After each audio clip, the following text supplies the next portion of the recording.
ওদেরকে দিয়া লাগলো এটা একটু ভালো ওদেরকে দিয়া ওই লাগলো ভাঙাইতেছে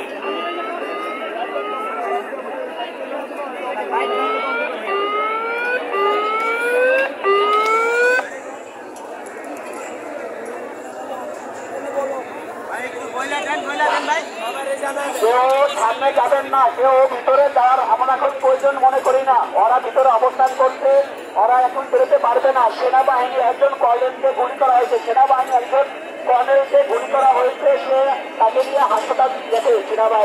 সেনাবাহিনীর সরকার দিয়ে আরো আসতেছে, তারা ট্যাঙ্ক নিয়ে আসতেছে, তারা শুধু দুটো গাড়ি নিয়ে আসছে। তারা বুঝতে পারে নাই সেখানে একটা ঘোরাঘুরি হয়েছে, যেখানে সেনাবাহিনীকে টার্গেট করে গুলি করা হয়েছে সেখানে আমাদেরকে ছেড়ে দেবে না ওরা এত সহজে।